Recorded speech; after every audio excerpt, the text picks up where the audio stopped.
Je vais lire du Arthur Rimbaud. Arthur Rimbaud, 1854-1891. Les étrennes des orphelins. La chambre est pleine d'ombre. On entend vaguement de deux enfants de tristes et doux chuchotements. Leur front se penche, encore alourdi par le rêve, sous le long rideau blanc qui tremble et se soulève. Au dehors, les oiseaux se rapprochent, frileux, leur aile s'engourdit sous le ton gris des cieux, et la nouvelle année, à la suite brumeuse, laissant traîner les plis de sa robe neigeuse, sourit avec des pleurs et chante en grelottant.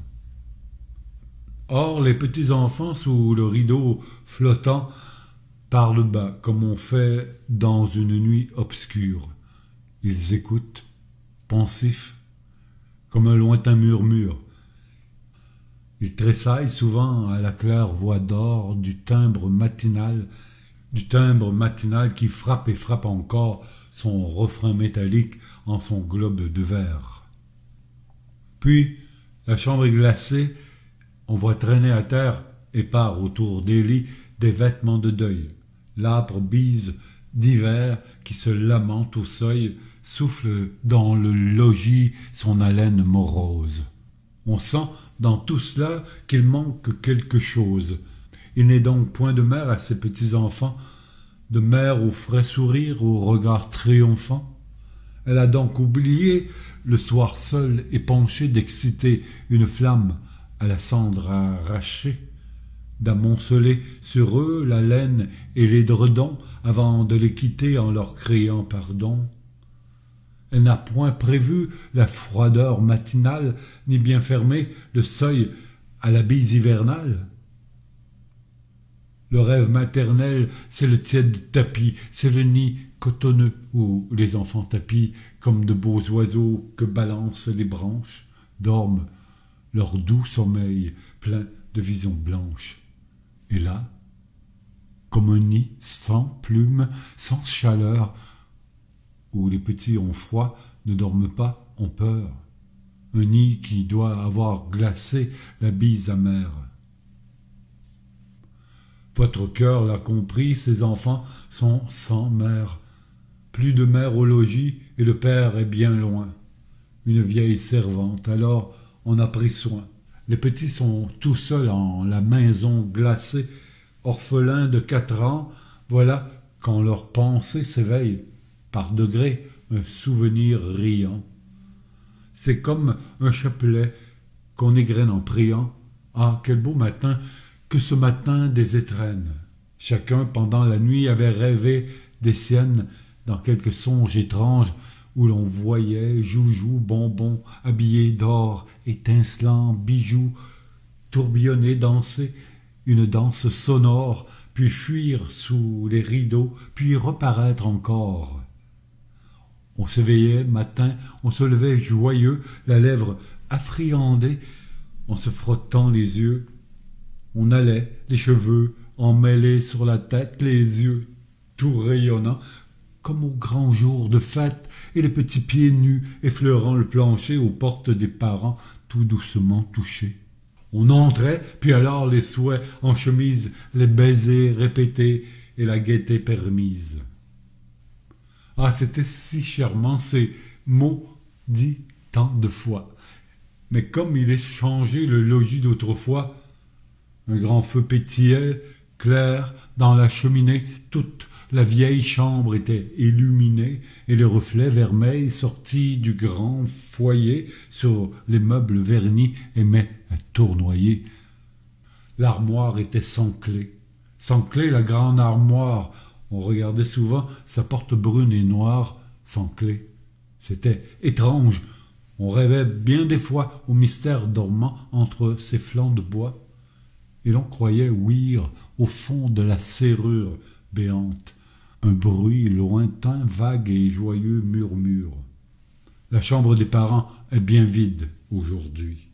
Aucun reflet vermeil sous la porte n'a lui. Il n'est point de parents, de foyer, de clés prises, partant point de baisers, point de douce surprise. oh que le jour de l'an sera triste pour eux, et tout pensif, tandis que leurs grands yeux bleus silencieusement tombent une larme amère. Ils murmurent: quand donc reviendra notre mère? Maintenant les petits sommeillent tristement. Vous diriez à les voir qu'ils pleurent en dormant, tant leurs yeux sont gonflés et leur souffle pénible. Les tout petits enfants ont le cœur si sensible, mais l'ange des berceaux vient essuyer leurs yeux, et dans ce lourd sommeil met un rêve joyeux, un rêve si joyeux que leurs lèvres mi-closes, souriantes, semblaient murmurer quelque chose. Ils rêvent que, penchés sur leurs petits bras ronds, doux gestes du réveil, ils avancent le front, et leurs vagues regards tout autour d'eux se posent. Ils se croient endormis dans un paradis rose. Au foyer plein d'éclairs chante gaiement le feu. Par la fenêtre on voit là-bas un beau ciel bleu. La nature s'éveille et des rayons s'enivrent.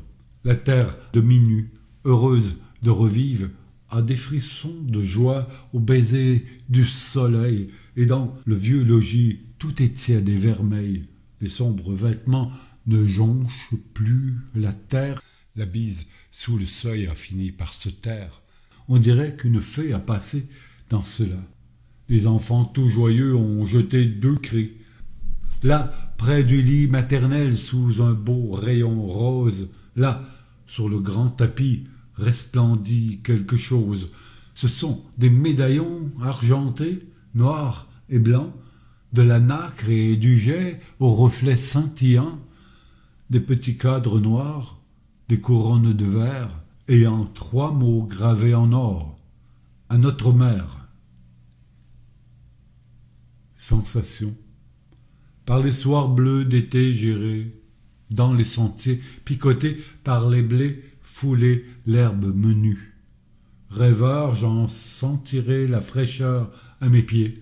Je laisserai le vent baigner ma tête nue. Je ne parlerai pas, je ne penserai rien. Mais l'amour infini me montera dans l'âme, et j'irai loin, bien loin, comme un bohémien, par la nature, heureux comme avec une femme. Mars 1870. Soleil et chair. 1.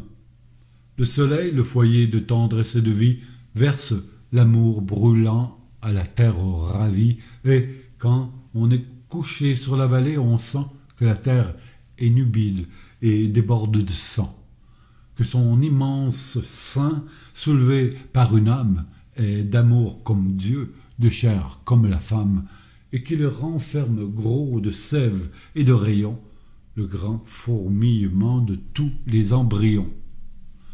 Et tout croît et tout monte, ô Vénus, à déesse.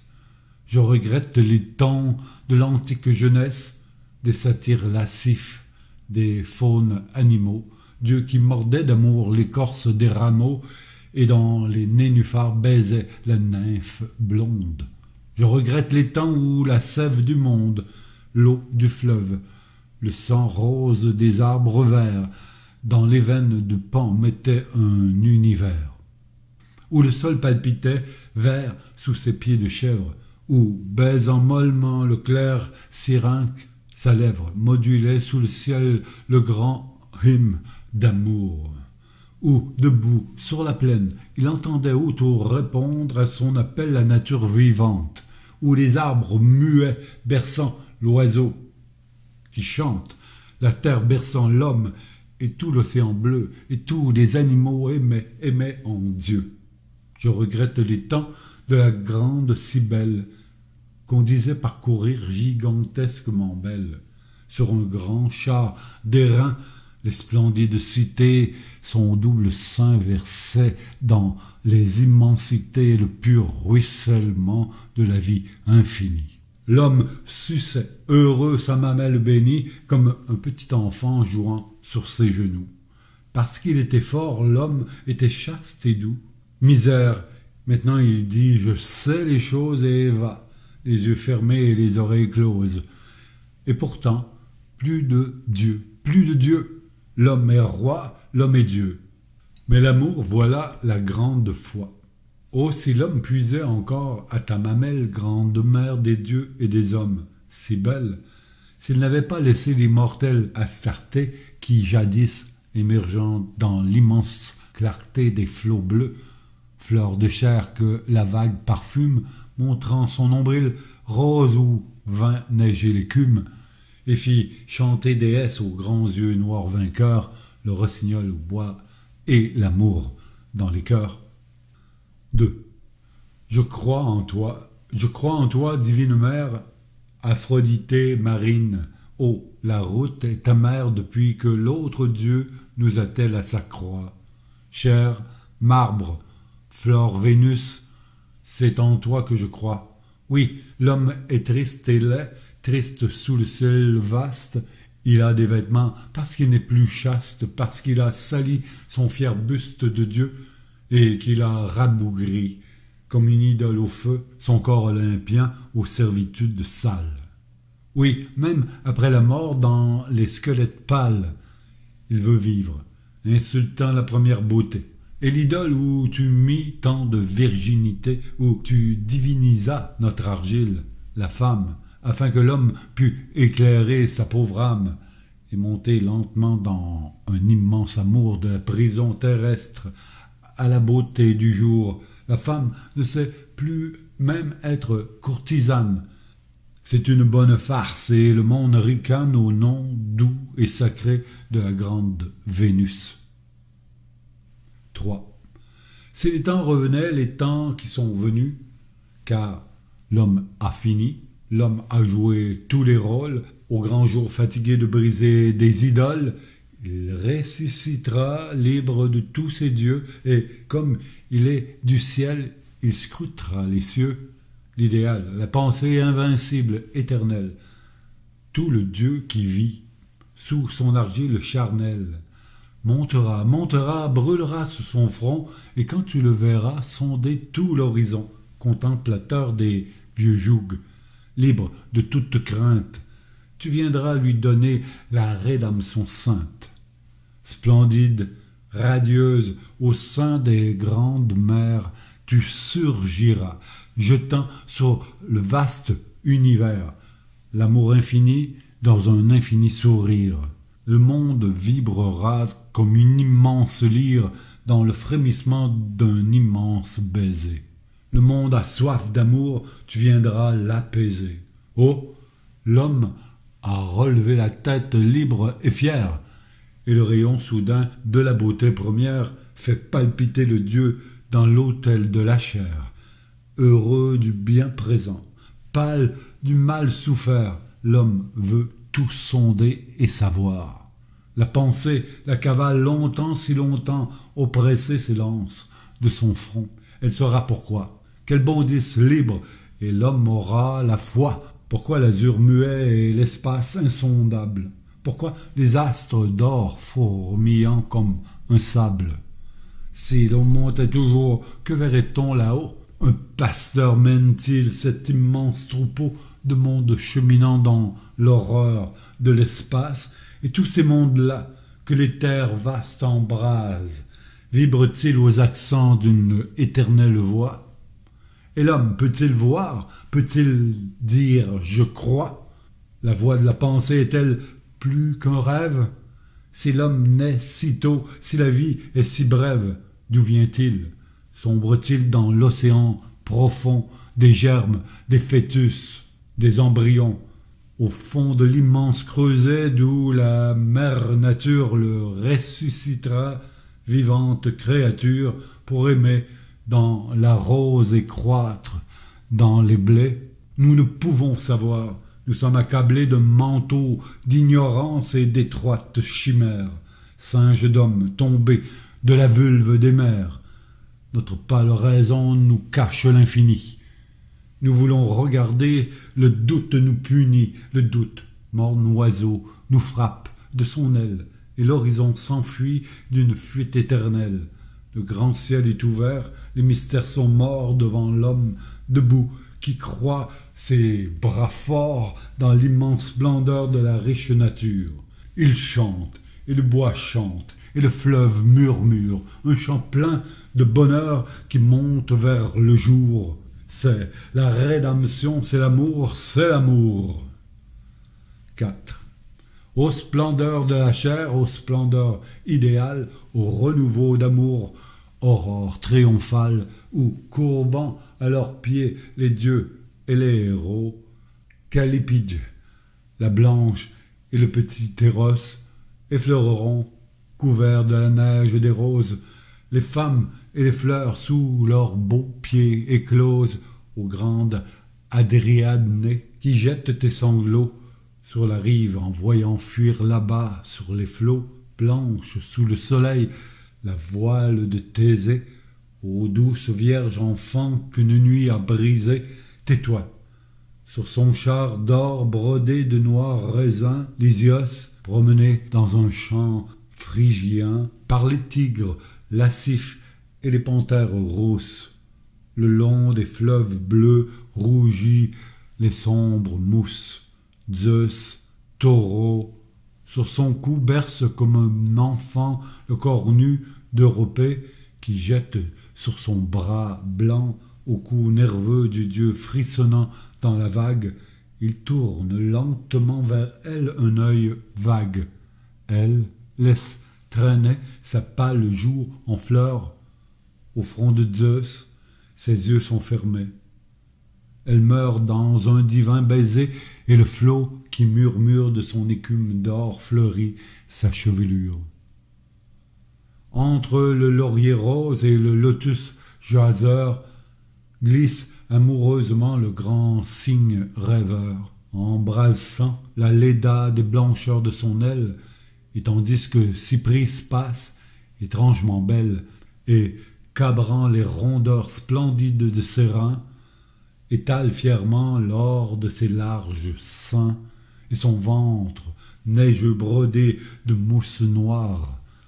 Héraclès, le dompteur qui, comme d'une gloire fort, ceint son vaste corps de la peau du lion, s'avance, front terrible et doux à l'horizon, par la lune d'été vaguement éclairée, debout, nu et rêvant dans sa pâleur dorée, que tache le flot lourd de ses longs cheveux bleus, dans la clairière sombre où la mousse s'étoile, la dryade regarde au ciel silencieux.